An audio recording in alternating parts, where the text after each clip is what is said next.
Hello student, আগের ক্লাসগুলিতে আমরা euro মহাদেশের রুট শিল্পাঞ্চল পর্যন্ত জেনেছিলাম। আজকে আমরা ইউরো মহাদেশের পরবর্তী অংশ সম্পর্কেই জানব। আজকে আমরা প্রথমেই লন্ডন অববাহিকা দেখব। লন্ডন অববাহিকা ব্রিটিশ যুক্তরাজ্যের তথা সমগ্র ইউরো মহাদেশের একটি গুরুত্বপূর্ণ অঞ্চল। এই লন্ডন অববাহিকার অবস্থান দেখো, ব্রিটিশ যুক্তরাজ্যের দক্ষিণ পূর্ব দিকে প্রবাহিত টেমস নদীর উভয় তীরে চিল্টার্ন ও নর্থ ডাউন্স নামে দুটো পর্বতের মধ্যবর্তী নিম্ন সমতল ভূমিতে এই লন্ডন অববাহিকা অবস্থান করেছে। ব্রিটিশ যুক্তরাজ্যের রাজধানীর নাম আমরা সবাই জানি লন্ডন।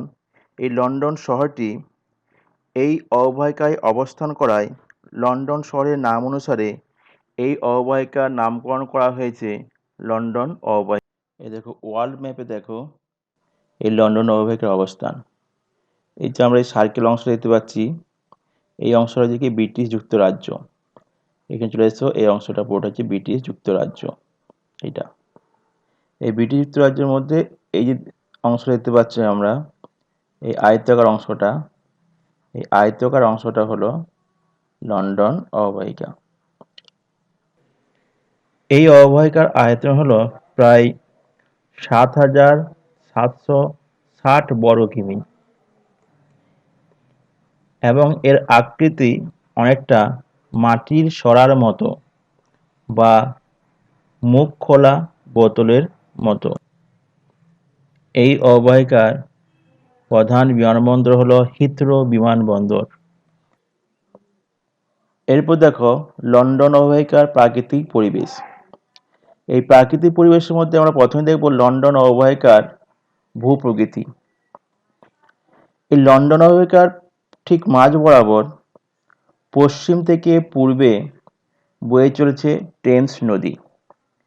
এই টেমস নদীর মোহনা বা এই লন্ডন অববাহিকার পূর্ব দিকে কোনো উচ্চভূমি নেই,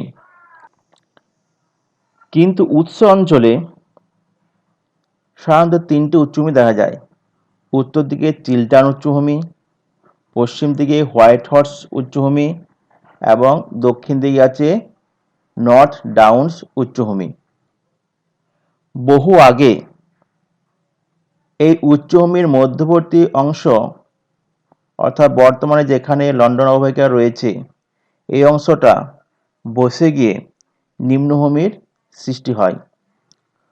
পরবর্তীকালে টেমস নদী এবং তার উপনদীর সঞ্চয় কার্যের ফলে বর্তমান লন্ডন অববাহিকা অঞ্চলটি সৃষ্টি হয়েছে। এবার দেখো লন্ডন অববাহিকার নদ নদী। এই সমগ্র লন্ডন অববাহিকার প্রধান নদী হলো টেমস নদী। এই টেমস নদীটি একদম পশ্চিম দিকে কটসওল্ড পাহাড় থেকে উৎপন্ন হয়ে উত্তরে চিল্টার্ন এবং পশ্চিমে হোয়াইট হর্স উচ্চভূমির মাঝখানে গোরিং গ্যাপের মধ্য দিয়ে প্রবাহিত হয়ে লন্ডন অববাহিকায় প্রবেশ করেছে এবং পরে পূর্ব দিকে প্রবাহিত হয়ে উত্তর সাগরে গিয়ে পড়েছে। এই টেমসের প্রধান উপনদীগুলো হলো লি, রোডিং, ওয়ে, মোল প্রভৃতি। এই লন্ডন অববাহিকার জলবায়ু যদি আমরা দেখি, তাহলে দেখব এই অঞ্চলে সারা বছর ধরে ঝিরঝিরে বৃষ্টি, শীতল ও স্যাঁতসেঁতে আবহাওয়া লক্ষ্য করা যায়। আমরা জানি লন্ডন মানেই সারা বছর মেঘলা আকাশ। পশ্চিমা বায়ুর ফলে এখানে সারা বছরই একরকম বৃষ্টিপাত হয়, যদিও এর পরিমাণ কম। এই লন্ডন অববাহিকা পাশ দিয়ে প্রবাহিত উষ্ণ স্রোতের প্রভাবে শীতকালের উষ্ণতা এখানে খুব বেশি কমে না। অর্থাৎ শীতকালে খুব বেশি শীত পড়ে না, তাই সারা বছরই প্রায় মনোরম আবহাওয়া লক্ষ্য করা যায়। ঘন জনবসতি, শহরায়ন ও শিল্পায়নের কারণে এখানকার বনভূমির পরিমাণ খুবই কম। তবে উঁচু পাহাড় ও উচ্চভূমিতে কিছু ওক, বার্চ, অ্যাশ, লগ, পাইন, বীচ প্রভৃতি গাছের বনভূমি দেখা যায়। এই হলো সমগ্র লন্ডন অববাহিকার প্রাকৃতিক পরিবেশ। এবার দেখো লন্ডন অববাহিকার অর্থনৈতিক পরিবেশ। বসতি ও শিল্পের প্রয়োজনে লন্ডন অববাহিকার বেশিরভাগ জমি ব্যবহৃত হয়। তবু স্থানীয় চাহিদা মেটানোর জন্য এখানে কিছু কিছু অঞ্চলে উন্নত যান্ত্রিক পদ্ধতিতে মিশ্র কৃষির মাধ্যমে কৃষিকাজ করা হয়ে থাকে। এখানে যে এই মিশ্র কৃষির মাধ্যমে কৃষিকাজ করা হয়, এই মিশ্র কৃষিটা কি জিনিস? যে কৃষি ব্যবস্থায় একসঙ্গে কৃষিজ ফসল উৎপাদন ও গবাদি পশু পালন করা হয় তাকে মিশ্র কৃষি। যেমন লন্ডনের টেমস নদী উপত্যকায় গম, যব, ভুট্টা এবং চিল্টন ও ডাউন্সের উচ্চভূমিতে মিশ্র কৃষি পদ্ধতিতে আলুর সঙ্গে পশু খাদ্যের উপরে বিভিন্ন প্রকার ঘাস, হে, ক্লোভার চাষ করা হয়। এছাড়া উত্তর সাওয়ার্থে প্রচুর মাছ শিকারও করা হয়। লন্ডন অববাহিকার কৃষির প্রধান বৈশিষ্ট্য হল প্রচুর পরিমাণে সবজি চাষ। এই অঞ্চলের বিপুল শহরবাসীর খাদ্যের চাহিদা মেটানোর জন্য ছোট ছোট কৃষি খামারে ফল ও শাকসবজি উৎপাদন করে ট্রাক পরিবহনের মাধ্যমে শহরে পাঠানো হয়। এই ধরনের কৃষি পদ্ধতিকে সাধারণত ট্রাক ফার্মিং বলা হয়। লন্ডন হল লন্ডন অববাহিকা অঞ্চলের প্রধান শহর, বন্দর এবং শিল্প বাণিজ্য কেন্দ্র। এই অঞ্চলে রেলপথ ও সড়কপথ জালের মতো ছড়িয়ে রয়েছে। তাছাড়া লন্ডন যেমন একটি বিখ্যাত নদী বন্দর, তেমনি আন্তর্জাতিক বিমানপথেরও কেন্দ্র। শিল্প বিপ্লবের পর থেকে এখানে দ্রুত শিল্পায়ন হয়েছে।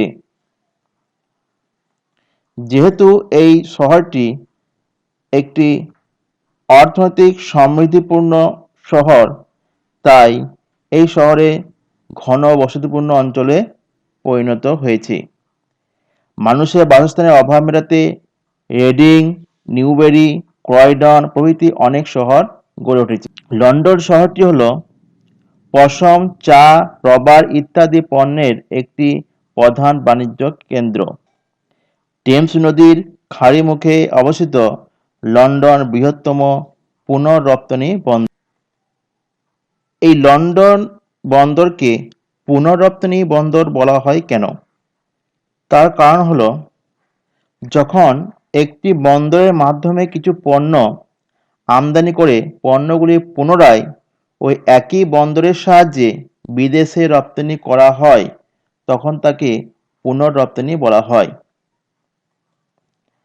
ঠিক একই রকমভাবে এশিয়া ও আফ্রিকার বিভিন্ন দেশের উৎপাদিত পণ্য যেমন চা, কফি, তামাকজাত দ্রব্য প্রভৃতি লন্ডন বন্দরে আসে এবং ক্রয় বিক্রয়ের পর এই বন্দর দিয়ে অন্যান্য দেশে সেগুলিকে আবার রপ্তানি করা হয়। তাই লন্ডনকে পুনঃরপ্তানি বন্দর বলা হয়। লন্ডন অববাহিকার প্রধান প্রধান শিল্প এবং শিল্প কেন্দ্রগুলির তালিকাটা একটু দেখে নাও। প্রথমে দেখো ইঞ্জিনিয়ারিং শিল্প, অর্থাৎ বিভিন্ন রকম যন্ত্রপাতি তৈরির কারখানা যেখানে রয়েছে, সাধারণত গিল্ডফোর্ড শহরে আছে। মোটর গাড়ি তৈরির কারখানা রয়েছে লুটন ও অক্সফোর্ডে। জাহাজের মেরামতির কাজ করা হয় চেথাম শহরে। বিমান ও বিমানের যন্ত্রাংশ তৈরি করা হয় রিডিং ও হেমেল হামস্টেড শহরে।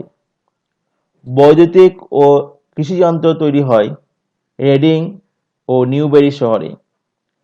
ছাপাখানা বা মুদ্রণ রয়েছে ওয়াচফোর্ড। কাগজ শিল্প গড়ে উঠেছে এখানের পারফ্লিক্ট, নর্থফ্লিক্ট ও ডার্টফোর্ড। রাসায়নিক দ্রব্য তৈরি কারখানা ও দেশালাই তৈরি কারখানা গড়ে উঠেছে এখানে লন্ডন শহরে। তথ্য প্রযুক্তি ও বিস্কুট তৈরির কারখানা রয়েছে রেডিং শহরে। ডেয়ারি ও ময়দা শিল্প, অর্থাৎ এখানে ডেয়ারি শিল্প বলতে দুগ্ধ দ্রব্য তৈরি করা হয় এখানে, রয়েছে লিচেস্টার ও এসেক্স শহরে। এবার দেখো পোল্ডার ভূমি। ইউরোপ মহাদেশের নেদারল্যান্ডের পোল্ডার ভূমি হলো একটা গুরুত্বপূর্ণ অঞ্চল। এই পোল্ডার ভূমির কথার অর্থ হলো সমুদ্র থেকে উদ্ধার করা জমি। ইউরোপ মহাদেশের এই নেদারল্যান্ড হলো একটা ছোট্ট দেশ। জনসংখ্যার তুলনায় এই দেশটির আয়তন খুবই কম, তাই কৃষি ও অন্যান্য কাজের জন্য জমিরও খুব অভাব রয়েছে। এই সমস্যা দূর করার তাগিদে দেশের উত্তর পশ্চিমে জুইডার জি উপসাগরের বিশাল অগভীর জলভাগে উঁচু কংক্রিটের বাঁধ দিয়ে মাটি ভরাট করে নতুন জমি তৈরি করা হয়েছে। সমুদ্র থেকে উদ্ধার করা এই সব নিচু সমতল ভূমিকে পোল্ডার ভূমি বলে। নেদারল্যান্ডে একাদশ শতাব্দীতে প্রথম পোল্ডার ভূমি তৈরির কাজ শুরু হয়েছিল। আগে এই কাজ করা হতো প্রাচীন পদ্ধতিতে, কিন্তু বর্তমানে প্রযুক্তিবিদ্যার উন্নতির সাথে সাথে এই কাজের আধুনিকতার ছোঁয়া লেগেছে। নেদারল্যান্ডের প্রায় ৩,০০০-এরও বেশি ছোট বড় পোল্ডার রয়েছে। এদের মধ্যে জুইডার জি হলো সবচেয়ে বড় প্রকল্প। এছাড়াও জিল্যান্ড, জিপে, জুইড প্লাস, আনা পাওলোনা, প্রিন্স আলেকজান্ডার বিশেষ উল্লেখযোগ্য প্রকল্প। এই পোল্ডার ভূমি কিভাবে সৃষ্টি করা হয়? একটা পোল্ডার ভূমি তৈরি করতে বহু বছর সময় লাগে, কম করে 12 থেকে 15 বছর। এই 12 থেকে 15 বছর ধরে বিভিন্ন পর্যায়ে এই পোল্ডার ভূমি তৈরি করা হয়। যেমন প্রথম পর্যায়, প্রথমে অগভীর জলাভূমি বা সাগরের কিছু অংশ চারিদিকে কংক্রিটের বাঁধ দিয়ে আবদ্ধ করা হয়। এই বাঁধের ভিতরে একটি জলনিকাশি চক্র খাল কাটা হয়, যার সাহায্যে ভিতরের জল পাম্প করে সমুদ্রে ফেলা হয়। এই দেখো আমরা ছবিতে দেখতে পাচ্ছি এই কংক্রিট বাঁধ তৈরি করা হয়েছে আগে, তারপর চক্রখালের সাহায্যে এই জলটাকে আবার সমুদ্রে ফেলা হয়। দ্বিতীয় পর্যায়ে সমুদ্রের পলিযুক্ত ঘোলা জল বাঁধের ভেতরে ফেলা হয়, অর্থাৎ সমুদ্রের ঘোলা জলটাকে, যার মধ্যে পলি থাকে, সে পলিযুক্ত ঘোলা জলটাকে আবার এই বাঁধের ভেতরে ফেলা হয়। এই আবদ্ধ জলাভূমির তলদেশে পলি থিতিয়ে বসে যাওয়ার পর উপরের পরিষ্কার জলটাকে আবার পাম্পের সাহায্যে খাল দিয়ে সমুদ্রে ফেলা হয়। তৃতীয় পর্যায়, সমুদ্র থেকে সংগৃহীত পলি আবদ্ধ ভূমিতে শুকিয়ে গেলে এই জমিকে বেশ কয়েক বছর ফেলে রাখা হয় লবণমুক্ত করার জন্য। চতুর্থ পর্যায়, এরপর জমিকে কৃষিকাজের উপযোগী করে তোলার জন্য বেশ কয়েক বছর বিভিন্ন পশুখাদ্যের যেমন হে, ক্লোভার প্রভৃতি তিনের চাষ করা হয়। পঞ্চম পর্যায়। সবশেষে জমিটি যখন সম্পূর্ণ লবণমুক্ত হয়ে যায়, অর্থাৎ কৃষিকাজের উপযুক্ত হয়, তখন বিভিন্ন ধরনের ফসল যেমন বিট, ওট এবং ফুল যেমন সূর্যমুখী, টিউলিপ প্রভৃতির চাষ শুরু হয়। এইভাবে বিভিন্ন পর্যায়ের মাধ্যমে ধীরে ধীরে পোল্ট্রি ভূমি গড়ে তোলা হয়।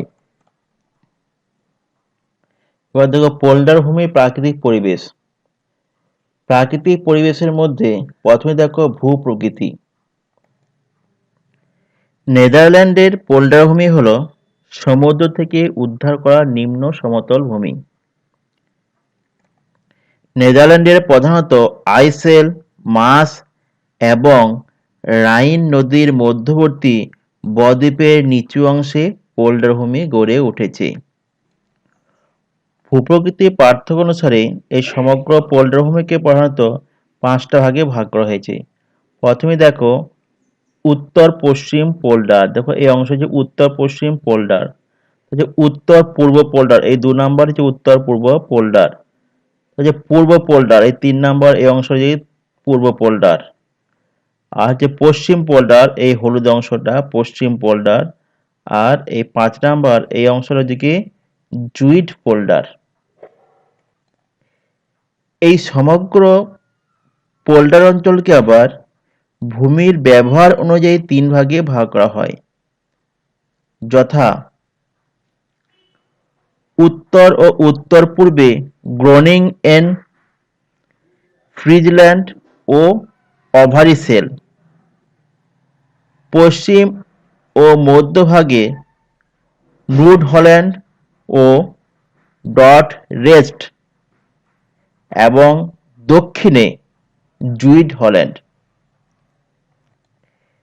এই অঞ্চলের কোনো কোনো এলাকা সমুদ্রপৃষ্ঠ থেকে 10 ফুটেরও নিচে অবস্থিত। বৃষ্টিপাতের ফলে জল জমলে তা পাম্পের সাহায্যে নিকাশি খালের মাধ্যমে সমুদ্রে ফেলা হয়। এখানকার বেশিরভাগ জায়গায় সমুদ্রের কাদামাটি দেখা যায়। এই অঞ্চলের প্রধান নদী হল রাইন এবং তার কয়েকটা উপনদী যেমন লেক, ভাল, মাস প্রভৃতি উল্লেখযোগ্য। এই নদীগুলির ধারে পলি মাটি দেখা যায়। পোল্ট্রি ভূমির জলবায়ু সাধারণত নাতিশীতোষ্ণ প্রকৃতির। উষ্ণ উত্তর আটলান্টিক সমুদ্র স্রোত এই অঞ্চলের পাশ দিয়ে বয়ে যায় বলে এখানকার জলবায়ু সমভাবাপন্ন, অর্থাৎ শীতকাল খুব শীতল নয়। গড় তাপমাত্রা থাকে শীতকালে 3°C, আবার গ্রীষ্মকালও খুব বেশি তীব্র নয়, গ্রীষ্মকালীন গড় তাপমাত্রা থাকে 16°C। লন্ডন অববাহিকার মতোই পশ্চিমা বায়ুর প্রভাবে এখানে সারা বছরই বৃষ্টি হয়, তবে এর পরিমাণ খুবই কম। বার্ষিক গড়ে বৃষ্টিপাত পরিমাণ হচ্ছে 70 সেমি। স্বাভাবিক উদ্ভিদ বলতে এখানে ওক, বার্চ প্রভৃতি বৃক্ষ এবং বিভিন্ন তৃণভূমির প্রাধান্য দেখা যায়। এরপর দেখো পোল্ট্রি ভূমির অর্থনৈতিক পরিবেশ। সমগ্র পোল্ট্রি ভূমি অঞ্চলটি অর্থনৈতিক দিক থেকে বেশ উন্নত। তার কারণগুলি হলো 1 নম্বর কৃষিকাজ। নতুন পোল্ট্রি ভূমিগুলোতে জমির লবণাক্ততা কমানোর জন্য হে, ক্লোভার প্রভৃতি ঘাসের চাষ করা হয়। পরবর্তীকালে জমির লবণাক্ততা কমে গেলে এখানে গম, ওট, যব, রাই, আলু প্রভৃতি চাষ করা হয়। এখানকার বেশিরভাগ খামারগুলিতে লন্ডন অববাহিকার মতোই মিশ্র কৃষি পদ্ধতিতে চাষের কাজ করা হয়। এখানকার বিস্তীর্ণ জমিতে নানা রঙের টিউলিপ, কসমস, গ্ল্যাডিওলি প্রভৃতি ফুলের চাষ করা হয়। আবার শীতল ও কম আলোযুক্ত অঞ্চলে গ্রিনহাউস বা কাঁচের ঘরে সবজি চাষ করা হয়। পল্লভূমির শিল্প ও পরিবহন ব্যবস্থা অত্যন্ত উন্নত। চক্র খালগুলিও পরিবহনের কাজে ব্যবহৃত হয়। তবে এই অঞ্চলে খনিজ সম্পদের বিশেষ অভাব রয়েছে। গ্রোনিয়ান অঞ্চলে প্রচুর প্রাকৃতিক গ্যাস পাওয়া যায়। এছাড়া দি হেগ শহরের কাছাকাছি অঞ্চলে খনিজ তেল পাওয়া যায়। Amsterdam, Rotterdam, Groningen, Haarlem, Leiden, IJmuiden, the Hague, Flushing প্রভৃতি শহরগুলিতে বিভিন্ন ধরনের শিল্প গড়ে উঠেছে, যেমন লৌহ ইস্পাত শিল্প, পেট্রোরাসায়নিক, জাহাজ নির্মাণ, ডেয়ারি শিল্প, খাদ্য প্রক্রিয়াকরণ শিল্প, কাগজ শিল্প, চামড়া শিল্প, প্রসাধনী প্রভৃতি শিল্পদ্রব্য এখানে গড়ে উঠেছে। কৃষি, শিল্প ও পরিবহন ব্যবস্থার উন্নতির কারণে পোল্ডার ভূমি জনবসতিপূর্ণ অঞ্চলে পরিণত হয়েছে। এখানকার প্রধান প্রধান শহরগুলি হল আমস্টারডাম। এই আমস্টারডাম হল নেদারল্যান্ডের রাজধানী এবং বিখ্যাত বন্দর। আমস্টারডাম হিরে কাটা ও পালিশ শিল্পের জন্য পৃথিবী বিখ্যাত। এছাড়াও রটারডাম, গ্রোনিয়েন, দ্য হেগ প্রভৃতি শহর রয়েছে। আজকে যেটুকু পড়ানো হলো সেখান থেকে কিছু প্রশ্ন দিলাম, যেগুলো তোমরা তৈরি করবে। প্রথমে দেখো, লন্ডন অববাহিকার অবস্থান ও আয়তন লেখো। লন্ডন অববাহিকার ভূপ্রকৃতির বিবরণ দাও। লন্ডনকে পুনরপ্তানি বন্দর বলে কেন? ট্রাক ফার্মিং কি? লন্ডন অববাহিকা ঘনবসতিপূর্ণ কেন? পোল্ডার ভূমি কিভাবে তৈরি করা হয়? পোল্ডার ভূমির কৃষিকাজের বিবরণ দাও। টিকা লেখো। পোল্ডার ভূমি, মিশ্র কৃষি, জুইজার্জি ও চক্রখাল। আজকের ক্লাসে ইউরোপ মহাদেশ চ্যাপ্টারটা তোমাদের শেষ হয়ে গেল। ইউরোপ মহাদেশের বেশিরভাগ অংশটাই আলোচনা করার চেষ্টা করেছি। আশা করি এই চ্যাপ্টার থেকে তোমাদের আর কোনো সমস্যা হবে না।